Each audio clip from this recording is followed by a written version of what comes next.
West Ham 1 Manchester United 2। ये game अभी तक का सबसे इंटेंस गेम था जितने भी गेम्स यूनाइटेड ने खेले हैं, क्योंकि इस गेम में ड्रामा था, इमोशंस थे और रिडेम्पशन था कुछ प्लेयर्स के लिए, स्पेशली फॉर जेजे लिंगार्ड। जो कुछ भी हुआ था यूसीएल नाइट के दौरान अगेंस्ट यंग बॉयज़, उसके बाद सभी लोगों ने सोशल मीडिया पर अपना रेज निकाला। मैं भी उनमें से था। जब मैंने वीडियो रिकॉर्ड की थी, मैंने भी थोड़ा सा ओवर द टॉप जाकर क्रिटिसाइज़ किया था जेजे लिंगार्ड को। बट एक अच्छा प्लेयर वही होता है जो चैलेंजेस को ओवरकम करता है, जो अपने क्रिटिक्स को गलत साबित करता है, और जेजे लिंगार्ड ने कल वही किया। तो स्वागत है आप सबका 1MEFC पर। और वीडियो शुरू करने से पहले मत भूलिए कि आपको इस चैनल को सब्सक्राइब करना है। This is 1MEFC, this is all about Manchester United. तो कल जो मैंने पोस्ट मैच रिएक्शन डाला था उसमें मैंने टैक्टिक्स के बारे में बात नहीं की थी।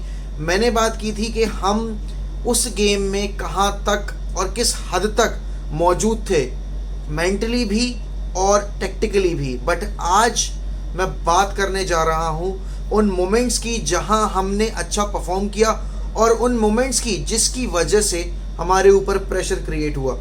मैंने वीक दर वीक और हर एक वीडियो में यही एक बात बोली है कि मैं यूनाइटेड को सिंगल पिवट में ऑपरेट करते देखना चाहता हूँ, और उस सिंगल पिवट में मैं चाहता हूँ कि मैटिच खेले। बट अगर आप मैकटोमिने को उस डबल पिवट में यूज़ कर रहे हो तो उसको फ्रेड के अलोंगसाइड मत खिलाओ। फिर लोग कहेंगे कि भाई मैकफ्रेड की जोड़ी तो अनबीटेबल है, जितने भी बड़े गेम्स हमने जीते हैं वो मैकफ्रेड की मिडफील्ड जो डबल पिवट है उसको यूज़ करके ही जीते हैं। तब की बात और थी, अब की बात बहुत ज़्यादा अलग है। तब आपके पास ऐसे प्लेयर्स नहीं थे जो स्टेबिलिटी दे पाए at the back, but now you have Raphael वरान।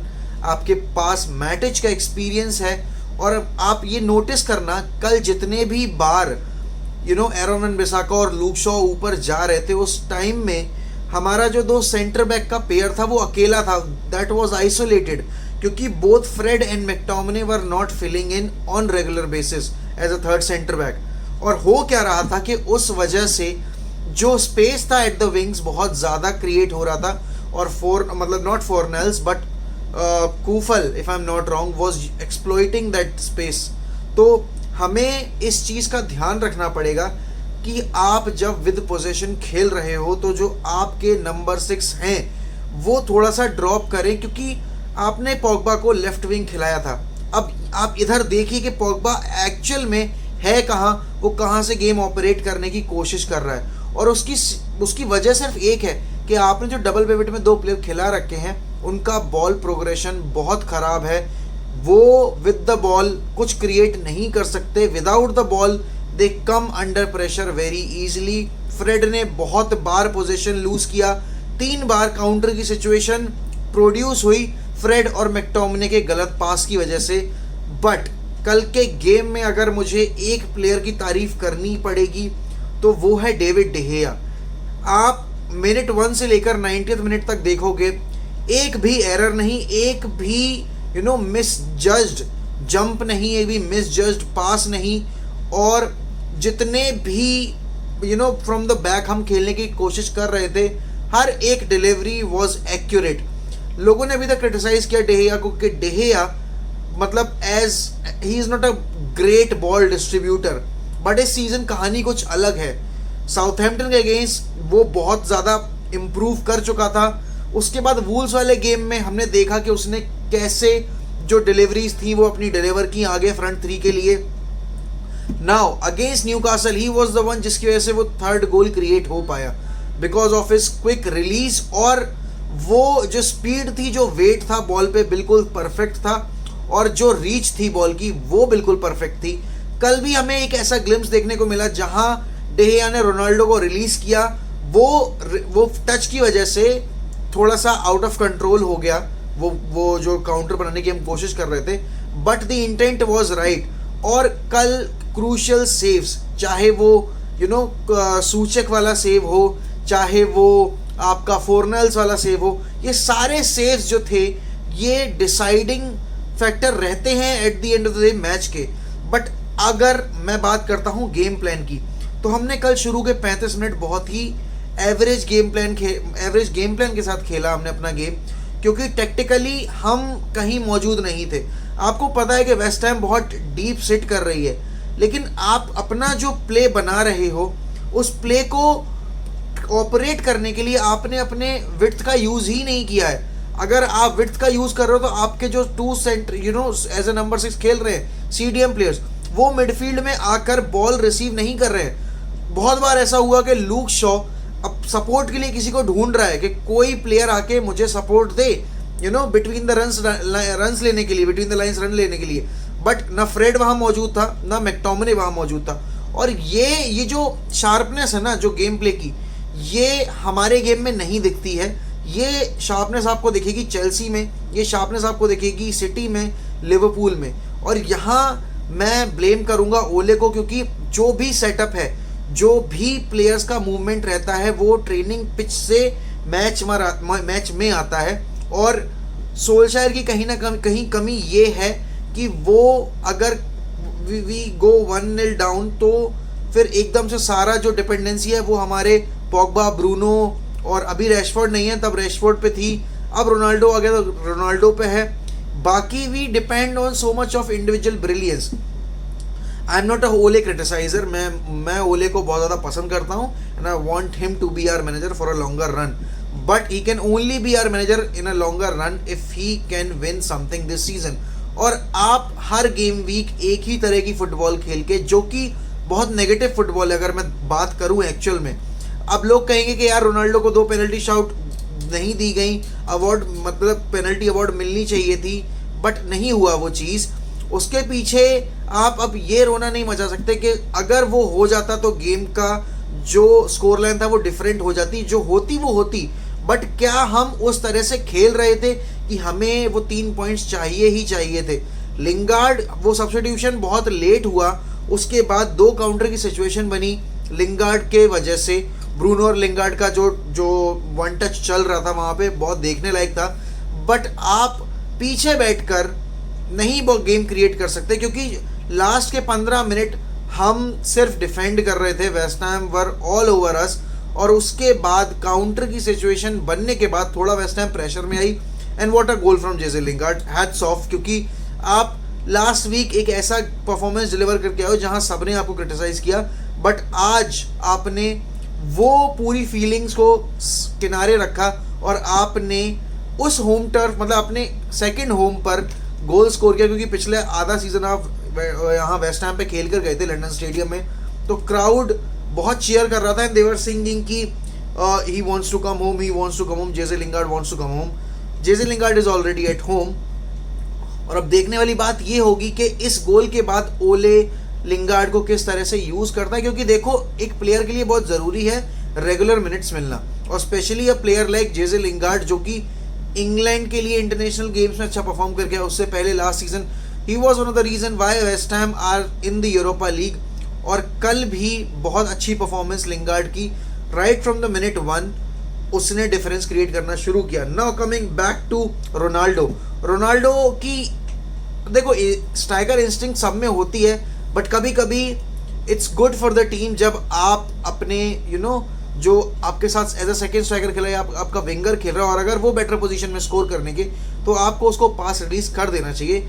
जहाँ तक मुझे लगा कल ये बॉल अगर ग्रीनवुड के पैर पर जाती तो वो गोल हो सकता था और होता, क्योंकि Greenwood is one of the finest finishers in the Premier League and in at Manchester United also. क्योंकि अगर आप देखो कि रोनाल्डो के बाद सबसे अच्छा फिनिशर कौन है टीम में, तो I will say greenwood, not even Cavani और रैशफोर्ड मार्शल, कोई नहीं बट ग्रीनवुड, क्योंकि वो प्रॉपर नंबर 9 इंस्टिंक्ट वाला बंदा है। He is very direct in his approach. बाकी जो हम कहते हैं कि भाई हमें ओवरलैपिंग रन्स चाहिए अपने फुल बैक से, हमें ओवरलैपिंग रन्स चाहिए दोनों विंग्स पर, बहुत बार ऐसा हुआ कि हमारे जो अटैकिंग प्लेयर्स थे उन्होंने रन निकालने की कोशिश की, इन बिहाइंड रन्स निकालने की कोशिश की, लेकिन एरोन वन-बिसाका ने 3 दफ़ा उन रन्स को इग्नोर किया, स्कॉट मैकटोमिने ने उन रन्स को इग्नोर किया, लूक शॉ इतना खाली खड़ा है, आप पूरा अपना जो गेम प्ले है वो एक विंग पर ऑपरेट कर रहे हो, बट आपको विंग स्विच करनी आनी चाहिए, क्योंकि आपका गेम प्ले अगर एक ही डायमेंशन में चलता रहेगा थ्रू आउट द 90 मिनट्स तो आप हमेशा ऐसे स्ट्रगल करते रहोगे। एंड अगर आपको टाइटल जीतना है तो आपको हर एक गेम वीक में आपको इम्प्रूवमेंट दिखानी पड़ेगी फील्ड पर।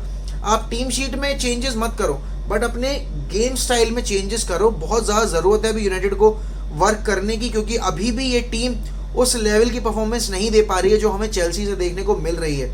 और अभी हम कंबाइंड अगर देखूँ मैं पॉइंट्स के बेसिस पे तो हम फर्स्ट पोजीशन पे हैं, लेकिन जीडी हमारा कम है, तो हम एट द मोमेंट हम थर्ड पोजीशन पर हैं। बट ये थर्ड पोजीशन आपको सीजन एंड तक अगर नंबर 1 पे लेके जानी है तो आपको अच्छा खेलना पड़ेगा। आप ये स्क्रैपी विंस निकाल रहे हो, बहुत अच्छी बात है, क्योंकि ये विंस हम पिछले साल तक नहीं निकाल पा रहे थे। बट फिर भी आपको गेम तो इम्प्रूव करना पड़ेगा। आप होम पर इस सीज़न अच्छा खेल रहे हो, जो कि कहानी लास्ट सीज़न बिल्कुल उल्टी थी। बट इस सीज़न आपकी जो अवे टफ परफॉर्मेंस है काफ़ी ज़्यादा लेथर्जिक है। एनर्जी नहीं दिखती मुझे बिल्डअप के टाइम, बहुत ही स्लो बिल्डअप है। आप काउंटर अटैक पर अगर खेल रहे हो तो you need to be quick. और मैं देख रहा हूँ कि हमारा लेफ्ट विंग जो खेल रहा है वो नंबर 6 की पोजीशन फिल कर रहा है। ब्रूनो जो नंबर 10 खेल रहा है वो एरन वैन बिसाका को सपोर्ट दे रहा है। फ्रेड कहाँ है, क्या है, मुझे नहीं पता। मैकटोमिने की एक आदत सबसे खराब है कि वो प्लेयर्स को क्लोज डाउन नहीं करता है, और यही कल हमें बहुत बार बल्कि एक बार नहीं बहुत बार देखने को मिला, जहां बेनरामा और बाकी सारे प्लेयर्स वेस्ट हैम के ईजिली बिटवीन द लाइंस खेल रहे थे और हम चैनल्स क्लोज नहीं कर रहे थे। अगर आप चाहते हो कि आप बड़ी टीमों के अगेंस्ट ऐसे स्ट्रगल ना करो जैसे कल वेस्ट हैम ने हमारी नाक में दम कर रखा था, तो आपको गेम इंप्रूव करना पड़ेगा, वरना वही होगा रिपीट लिवरपूल वर्सेस यूनाइटेड का जो ओल्ड ट्रैफर्ड पर हुआ था हाल हमारा। हमने 4 कंसीड किए थे, क्योंकि आपको इम्प्रूव करना पड़ेगा हर एक मिनट के साथ गेम में। अगर आप देख रहे हो कि आपके जो फुल बैक्स हैं वो आपको सपोर्ट नहीं दे पा रहे हैं उतना विंग्स पे, तो आपको रेनफोर्स करना पड़ेगा विंग्स को। आप बम्बार्ड करो विंग्स को, आप प्लेयर्स को बोलो कि आप इन्वर्टेड रन्स निकालो। आप प्लेयर्स को बोलो, ब्रूनो ने 3 से 4 बार इन बिहाइंड रन्स निकाले, लेकिन उसमें से सिर्फ एक बार एरन वन बिसाका ने वो रन पिक किया। रोनाल्डो के रन्स कम से कम 6 से 7 बार निकले, बट हर बार मैकटोमिने या फ्रेड ने वो रन्स को इग्नोर किया। क्योंकि देखो यार, जब आप इन दोनों का पिवट खिलाते हो तो आप एक्सपेक्ट कर रहे हो सेफ पासिंग, आप प्रेशर क्रिएट नहीं करना चाहते अपने ऊपर। बट होता क्या है, फ्रेड की एरियाज में पोजीशन लूज करता है और फिर हम काउंटर फेस करते हैं। बहुत बार कल ऐसा देखने को मिला। बट मैटिच के आने के बाद जब हमने स्कोर कर दिया, जब पेनल्टी सेव हो गई, उसके बाद जो कंपोजर था बहुत ही देखने लायक था। और हमने जब स्कोर कर दिया गोल, उस बिल्डअप में भी मैटिच का बहुत ज़्यादा रोल था, क्योंकि मैटिच बॉल कैरी करके आगे तक लेके आया, जो कि फ्रेड और मैकटोमिने से हम एक्सपेक्ट नहीं कर सकते, ना हमें देखने को मिलता है। तो आने वाले गेम वीक में हम एस्टन विला के साथ खेलेंगे। एस्टन विला अभी बहुत अच्छा गेम जीत कर आ रही है एवर्टन के अगेंस्ट, और 3-0 की विक्ट्री उन्होंने जो हासिल की against a very good side, against a side who is a very defensive unit. और हम जो कि विदाउट पोजीशन बहुत ही खुली टीम है, क्योंकि आप एक काउंटर मारोगे and we are all over the place. कल भी यही हुआ। Harry Maguire wasn't having his best day on the field और बहुत ही मिसप्लेस्ड पासेस थे। फिर ये सिचुएशन जो हैरी मैग्वायर ने अपने लिए क्रिएट कर ली, भाई क्यों की, किस लिए की? आप अननेसेसरली अपने ऊपर रिस्क लेने की कोशिश कर रहे हो, प्रेशर इन्वाइट कर रहे हो, तो आप सिर्फ अपने ऊपर प्रेशर नहीं ले रहे हो, आप पूरी टीम को प्रेशर में डाल रहे हो। राफेल वरान अनलकी था वो गोल जो बेनरामा का शूट जो वरान के शोल्डर पे या एल्बो पे हिट होके जो गोल में चला गया। But as a centre back you can never turn away. आप नहीं ऐसे अपना मुंह फेर सकते हो कोई शॉट अगर आ रहा है। You need to be active. आपने जो कल किया वो एज अ मेजर एरर जाएगा, क्योंकि आप वर्ल्ड क्लास सेंटर बैक हो और आपको इतना समझ आना चाहिए।